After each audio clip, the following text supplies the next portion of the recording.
Welcome to Rethink, the Financial Advisor Podcast. My name is Adam Holt. And this is Derek Notman. We are your hosts, both veteran advisors and fintech CEOs who challenge the status quo, question everything, and have fun doing it. Hear honest commentary on the challenges facing advisors today. And be part of a community where we can all rethink the profession. Now on to our episode. Adam, are you managing your complacency risk? My complacency risk? Yeah. I don't know. Are you too complacent? And slothy to answer that question. Too much brain power. I think I'm going to go play golf. You should probably take that tub of ice cream off your desk then. Oh, gosh. Well, it was this, or do some like financial planning for somebody, or make some prospecting calls. I don't know. Or go play golf. We could just go play golf. Or surf. Or surf. Yeah, that's right. Get some surf and turf. Hey, let's do that. Let's have my squirrel ADD come in here. What's done? I would love it. I think this is a bigger risk than a lot of advisors realize. You explained it to me in a really interesting way previously. I'd like for listeners, just give us like the 2-minute, like what is complacency risk? All right. So this is an interesting idea that we came up with.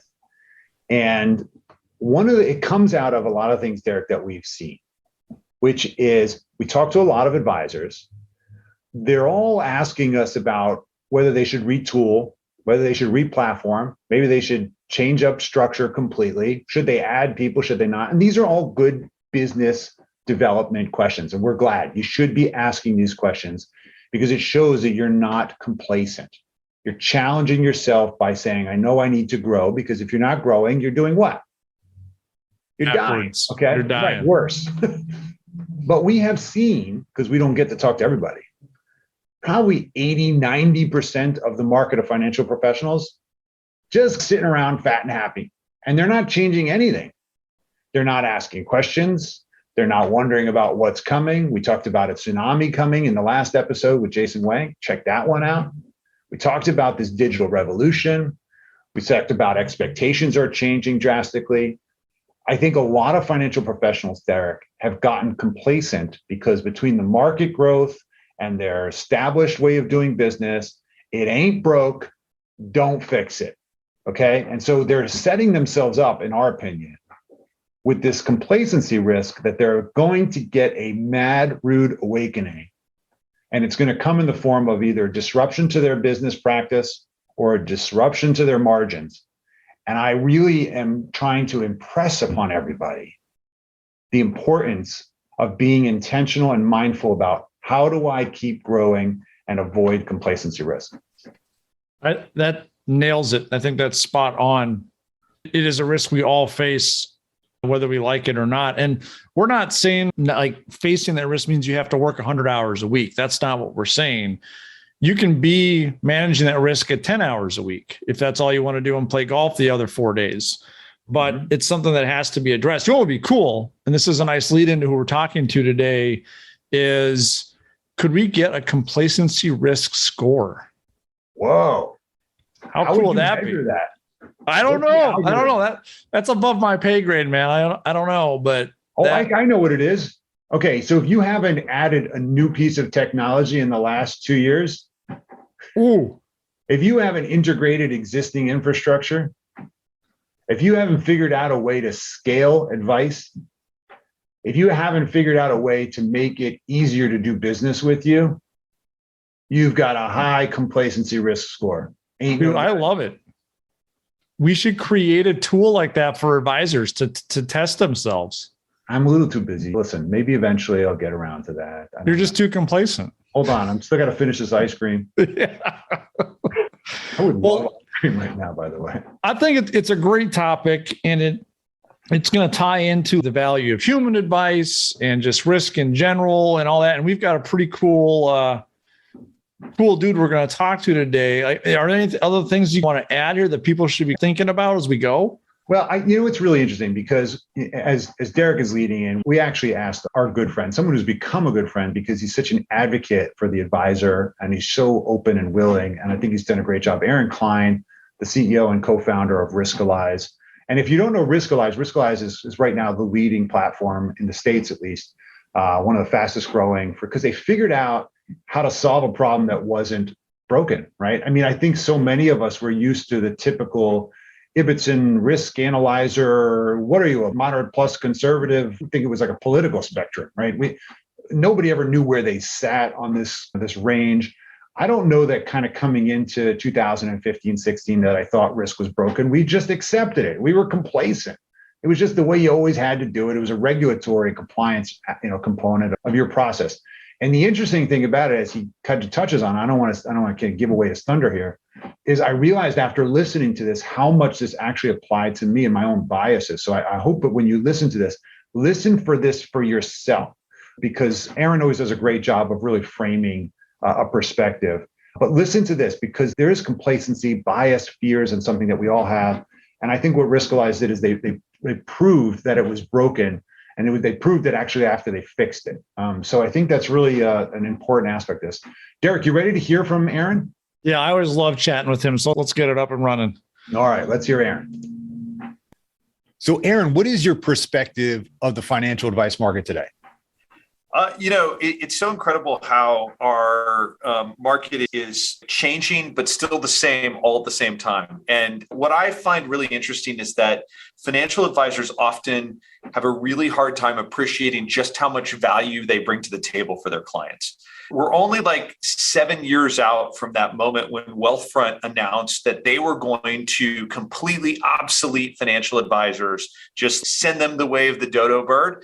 And I remember like when that was said, I happened to be like walking into a financial advisor conference and somebody stuck a camera in my face and put a microphone up to me. And they were like, what do you think about these comments from Wealthfront?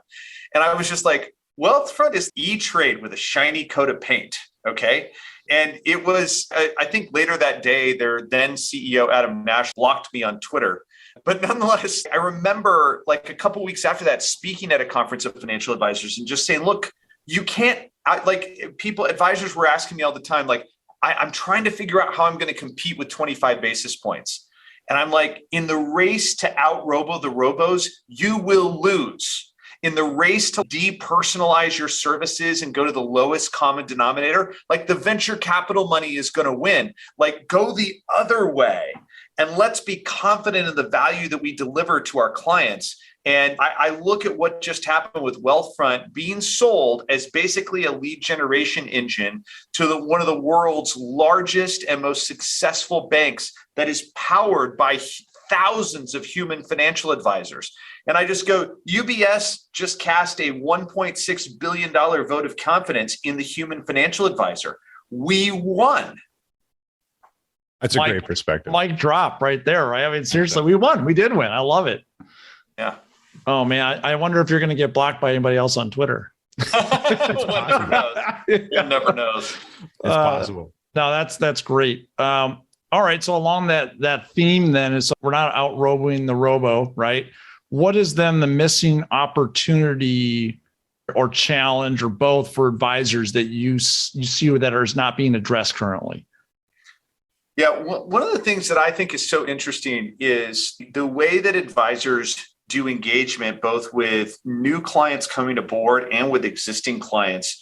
Frankly, for many advisors, they haven't changed it for decades. Or frankly, they're even if they're a newer advisor, they're using a process that hasn't changed for decades that they learned from somebody else. And the truth is that there are new and better ways, and we've seen them. We can see them happening in the real world. And I'm talking a little bit close to home for me, but when you choose to flip on the lens of risk for how you engage with both new clients and existing clients, it does some really powerful things.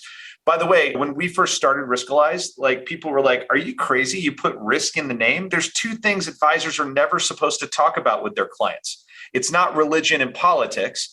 It's risk and the short term.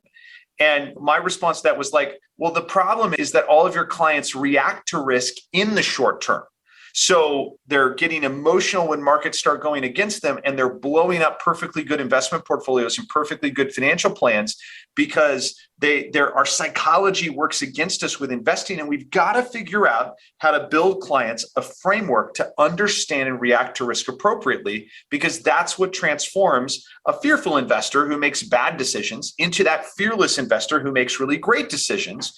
And ultimately, what every financial advisor needs are clients that are willing to make great decisions. That's what a financial advisor can turn into an amazing financial outcome. And I look at that and I just go, the missing opportunity that so many advisors have is to have dramatically higher conversion rates for bringing new clients aboard, okay? Because they are addressing the question of risk up front.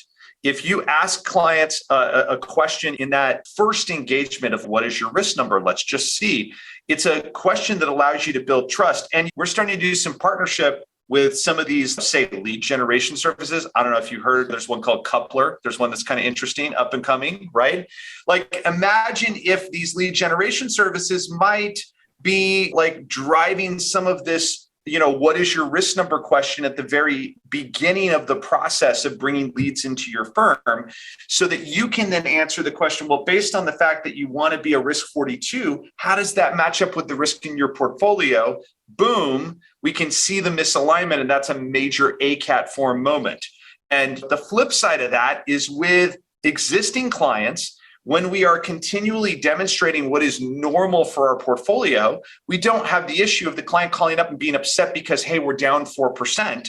It's like we've already established that it would be normal behavior for this portfolio to be down 8% all the way to up 12%. That's normal. So we have good expectations, and we're going to have dramatically higher retention of clients. And we've seen it. We've seen advisors tell us their conversion rates have gone up from 40% to 80%. And we've seen them talk about retention rates for their clients go up from like 83% to 97%. That's pretty impressive. I was thinking about what would happen if you actually could match up yourself with an advisor who has a similar risk preference as you. Ooh. What do you think what would happen if I say, I'm a 25 by and I know that, show me the other advisors who are also 25s, because we're going to relate on a whole different level. I think that's a really interesting point. And I do think that there's something to that, but I would tell you that, like, one of the interesting things that we discovered when we got Riskalyze started is that, frankly, it's almost like that was how the advice industry worked. Like, advisors were like, well, I'm a 60. Like, that's the kind of advisor. They didn't use that language, but that's the kind of advisor I am. And those are the clients that gravitate towards me. We had one financial advisor who was one of the first to use Riskalyze, and he called me and he goes, okay, this is crazy. He goes, I went in and I plugged in all of my client portfolios.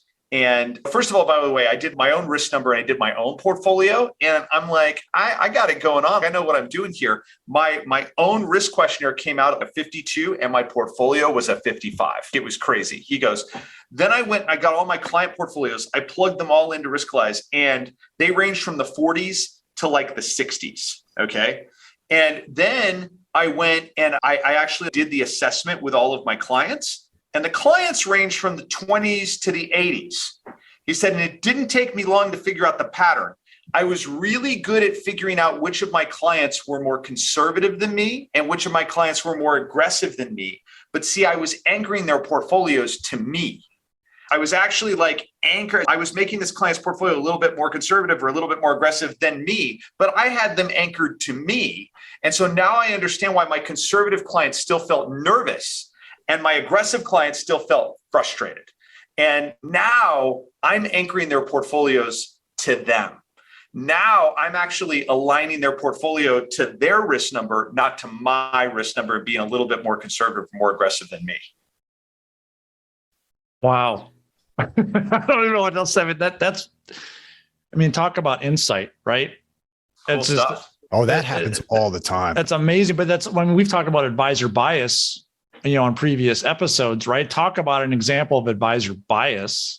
And having to remove that, right? And it's unconscious bias, right? Because he wasn't trying to do anything inappropriate. He was actually trying to listen and hear what his clients were saying. And it turns out he was doing a decent job with the tools that he had at the time, trying to match what his clients wanted, what he was doing in their portfolios. He was just able to take that to a whole new level by actually quantifying it with real math. That's really cool. Well, let me ask you this: what action steps would you recommend advisors taking us now? What should they be rethinking about? Yeah, the biggest thing advisors need to rethink is their tech stack and how to really get it into action and make it an asset for their practice. And the number one thing that they need to do in that case is to get it really well integrated. Some of the integrations that are out there are really tough, like just being honest. And I think we in the fintech industry owe it to the universe of financial advisors to get this right and to go deeper. But if you look at integrations and they're just some single sign-on and maybe just a little bit of data sharing, like not cool. We need to think about this in terms of workflows.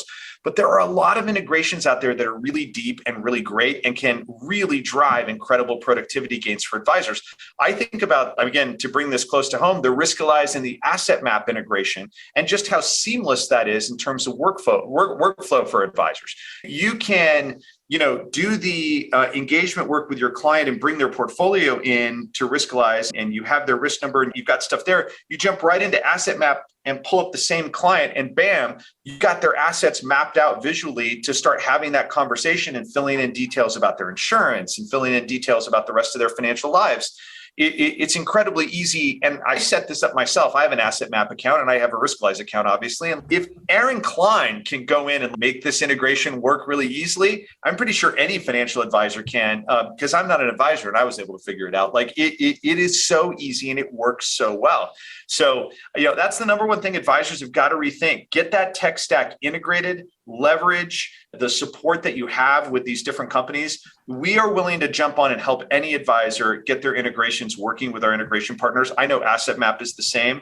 I know Coupler, very much is going to be the same, as it has integrations too. Like, these companies will invest in you as a financial advisor to make your tech stack work more effectively when they're a part of it. You've got to leverage that as a financial advisor. So I thought that was interesting. There was a couple things I picked up. How about you? Yeah, I always love chatting with Aaron, smart guy, and he almost makes fun of himself because he's never been an advisor, but he's pretty darn good at this space. Pretends well. Yeah, right. I mean, understand it. Look, I'm sure he has a financial advisor, and his co-founder, Mike, was a financial advisor. But I keep going back to the same idea that a lot of people say, don't try to solve a problem that's not broken. I mean, here he just saw this and they came up with this solution. It's just so effective at communicating something. And by just communicating more effectively, he's helping advisors really reimagine what's possible and make it more accessible and reduce complexity and then drop the cost of being wrong. It's the quintessential role that a financial professional has to play. Reduce complexity so I can make a decision, and reduce the cost of being wrong because I'm making it intelligently. Oh, and do it with a number. Like, it just is so awesome that it's kind of funny. I don't know. I obviously I like it. I think it's a great. I laugh just like I laugh at that QR code, flip it across the screen. Yeah, right. I'm like, it's just so smart, and it doesn't need to be explained. It just you see it, you're like, I get it. You know what? They'll look at all the best solutions out there in fintech or not. They're simple. That's right. They take the complex and boil it down to a very simple output that people just love.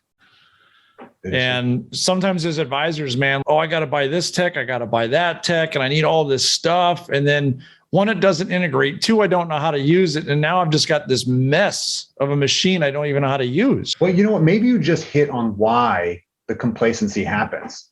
The intimidation factor of adding new technology when it ain't broke and margins are still strong and the markets are going up and the clients aren't complaining and they're finding more assets. I know so many financial professionals that had their record years in 2021. They brought on more assets than they could have imagined working from home with lower overhead.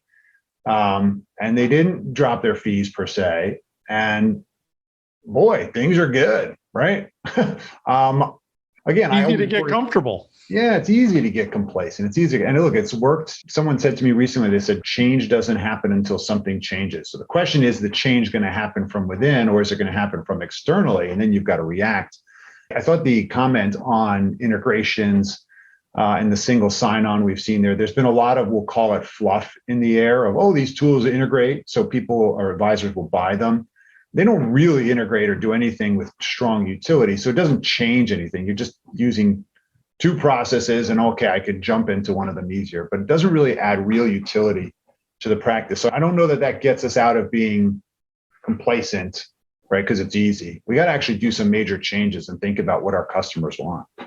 It takes work and thought, and I have to put all that mental energy in instead of playing 9 holes, right? Like that's tough. It's easy to be complacent, but then eventually you're not going to be playing 9 holes. You're going to be the caddy because you're out of business because you got too complacent. Well, that is, I guess, unless you banked some of that, I guess, right? You had a good advisor yourself and invest money. No, it's true. We talk about this a lot. We think that maybe there could be a major disintermediation event in our space, and we just don't know what it's going to be. Is it going to be the Amazon-like distribution model, or is it going to be the financial advisor sitting in India replacing you? Is it going to be, I don't know, the next wave of tech that's really going to be better, Robo 4.0? What do you think about the whole wealth front comments? I like it. I'm right there with them. I hope I don't get blocked now on LinkedIn or Twitter from the powers that be, but I think it's a great vote of confidence in the human advisor. And I know like we're talking some crystal ball stuff, like we don't know what the disruption quite is going to be yet, but I think 2 themes that have come through with a lot of the people we've spoken with, human and digital. Yeah. They're going to be part of the disruption. How? I'm not quite sure yet, but they're going to be there. So which means we need to focus on being better human advisors and we need to embrace digital tech. Yeah. The rest of it, I don't know. My crystal ball never gets it right. I thought the Wealthfront comment was interesting. The $1 billion some vote by UBS that they basically just created a lead generation tool. I think it actually goes further than that. And I know we didn't get a chance to talk about it. I think what UBS just bought is a whole new platform without having to rebuild it. They've already bought a platform that was vetted by the DIYer, arguably the highest standard of user experience are the tools that are used and successfully used by the do-it-yourselfers, because there's no one to point the finger at. It's got to be effective so that someone can do it themselves. And basically UBS, with an extraordinary distribution model and a lot of capital under management, basically just reinvented their entire platform. If they distributed that to their human advisors, they have done exactly that. They have basically elevated their human advisors by giving them a kick-ass platform that they can now go sell to their high net worth clients. Pretty awesome, right? I think it's a validation that we should be absorbing the robo advice into the human delivered concept. And I think that's a validation for it. So I think that's really what he's referring to. But you're right. If we have to find ways to, of course, avoid getting comfortable, recognize that we need to probably make some changes for the trends that are happening and coming. We need to get unintimidated by that process, and we have to decide that it's valuable to invest in our own practices now, as opposed to just kind of sit back and say, "Hey, it's not broken, let's not fix it." So I think Riskalyze is a great idea, great example of how you create not only a consumer experience that creates a fantastic response, lets people know that you're really paying attention to their needs to understand and remove complexity, but also shows that you're innovating, and it's a step away from, I think, the typical complacency that we tend to have in our space. One way I would say it is easier to overcome the complacency, because it can be a bit of a nudge, right? Mm-hmm. Craig Iskowitz moderated a panel for Advice Tech Live. I think it was last year, the one he did last fall, Adam. And I was on the panel with a couple other people. But one of the things that came up was getting the right tech stack. You don't need a whole bunch of tech. You just need the right tech for your firm. You don't need 15 vendors, right? You can do it with a lot less and get the tech that's right for you and for your clients where you're comfortable. And I think if you do that, the learning curve is shorter, you're happier, better experience for your clients. You're more inclined to get over the complacency hump, if you will. Yeah, that's true. Just start. You got to just start. Let's start somewhere, right? Yeah, agreed. Nothing changes until something changes. Totally. Yeah. So what can advisors take away, Derek? Double down on being human. That's where it's at, man. Like you just said it. Enhance your experience with the robo stuff. Embed it into what you're doing. Bring the tech in. Make the best peanut butter and jelly sandwich you've ever had by marrying all this stuff together and serve that up to your clients. I think that's what it is. They want that human advice. The delivery of it, as we've talked about, has changed. So I think that, definitely take away there. And a nice way to get over this complacency risk or issue, or to bring that risk profile down for you, go try an integration of some tech like Riskalyze and Asset Map. Just go get it. Try it. Ask for a week of free tech where you can just go demo it. I'm not so sorry, Riskalyze and Adam, if I'm giving away a week of free tech there. Another one. Who needs right tech? I just want free tech. Free tech has no right. There's no risk in free tech, is there? None. There's also no real payoff. Actually, there's no value. You got to pay to get the right stuff. 100%. My point though is, go get this stuff. You don't need to bring 100 clients on in week one. Use it on yourself and maybe like your mom or something, and just see how it feels and works, and be like, wow, this thing's really awesome. Oh, that's the best test, by the way. Put it in front of your spouse or your partner or your mom.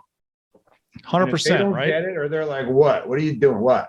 If they don't get it, then don't do it. Okay? Because remember, they're going to be hopefully the most honest with you. Oh yeah, totally. Right. Call you out on what's real. Okay. Yep. That's a great idea. The mom spouse test. Totally. Right. Have them, they're going to beat you up, man. Let's like, dude, like this sucks, or wow, this is awesome. Why aren't you doing this for all your clients? Yeah. Why are you giving this to me now after all these years? Right. Right. It's true. That's right. So we should come up with a little thing on that. The mom test and the complacency risk scoring. Okay.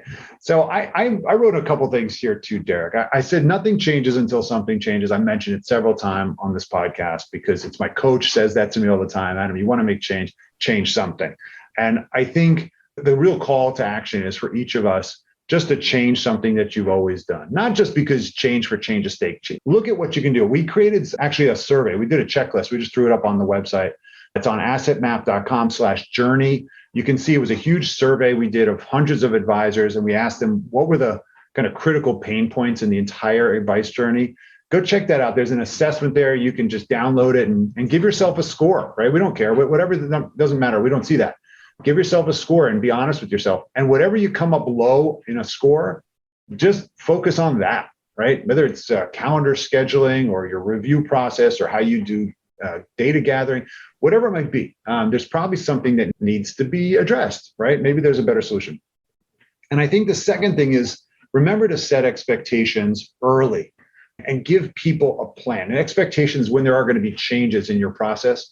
Tell clients what you're doing, how you're investing in them, so that you are not complacent, so that you're telling them, I'm investing in your experience 2, 3, 4 years from now, and walk them through the vision of what that journey is going to be like together. Because remember, it's a long-term relationship if you want it to be. And you have to tell people where you're going. Otherwise, they assume there's no vision. It's just going to be the same as it was last year and the year before and the year before. And the next new shiny advice experience that comes along, they're going to be like, yeah, I've gotten the same thing every single year from these guys. Let's try this new thing, right? And the next thing you know, goodbye relationship. You don't really have a relationship because you've been delivering the same nonsense. It's good enough, right?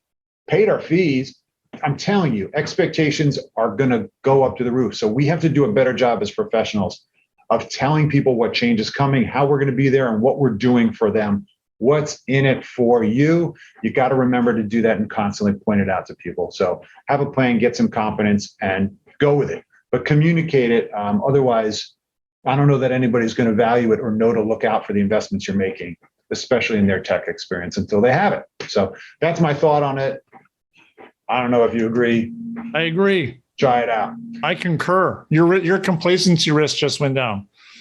Yes. Now I actually have to do something. So, so Derek, this question came to you actually. So I'm going to read this question to you as our community question. Remember, you can send these to us in LinkedIn or email. Hey, Derek, I'm currently an advisor at an insurance broker dealer. I'm considering leaving. Okay. Where should I go? Fully independent, wirehouse, another BD, established RIA? I have met with so many recruiters. They all seem to be more interested in signing me to their firm than to actually figure out what's best for me. Well, I'm not surprised at that. I'm frustrated, nervous. I don't know where to turn, what to do. Do you have any thoughts? Thank you and Adam for everything. Love the podcast.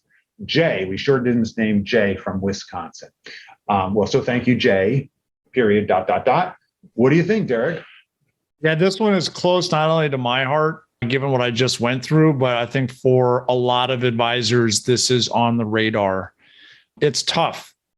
It's really tough. And I think we're going to have to do a full episode on this one to answer this question. In short, Jay, I think like you got to go with your gut on this one. And it goes back to one of the questions that Adam and I asked earlier is where, and I think this might have been on the podcast with Jason Wenk, actually, was one of our questions there was, can you do what you want to do where you currently are, or do you have to go somewhere else to do that? What do you truly want to do? That's a tough question to answer. I think it's also frustrating that recruiters are not aligned with advisors for the most part. Now we do know FA Match and Ryan Shanks, like they're crushing it over there, right? They're doing their models, disrupting the space. They're part of the Jason Wenk flywheel that we talked about.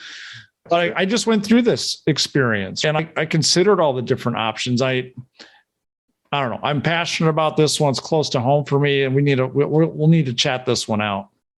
Yeah, it's a controversial one. We talked about it, as you said, with Ryan Shanks, and I think that's one of our episodes. Actually, we'll look it up. I guess you have to look it up now. We have so many episodes.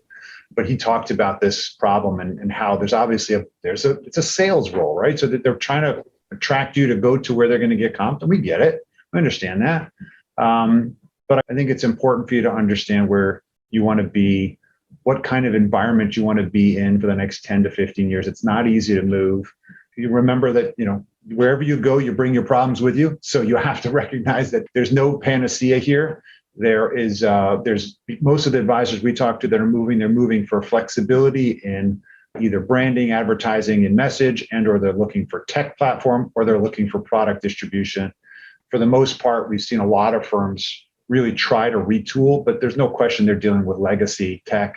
And I think that's going to be a big challenge for a lot of advisors in thinking about where they want to be. Thankfully, we are seeing good investments from the larger BDs. They're either buying companies up like UBS buying platforms. I think that's going to continue to happen, or adopting them themselves.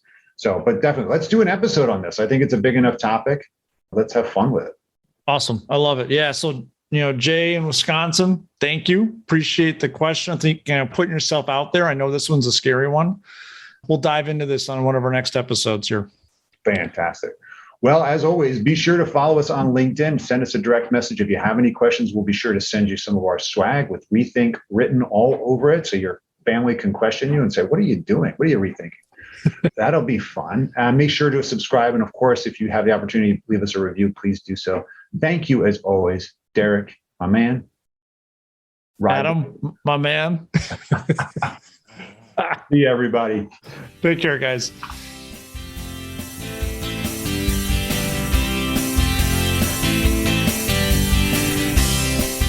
Thank you for listening to Rethink, the Financial Advisor Podcast with Holt and Notman. Be sure to subscribe now and join the ongoing conversation. The information covered and posted represents the views and opinions of the guest and does not necessarily represent the views or opinions of Asset Map or Connector. The content has been made available for informational and educational purposes only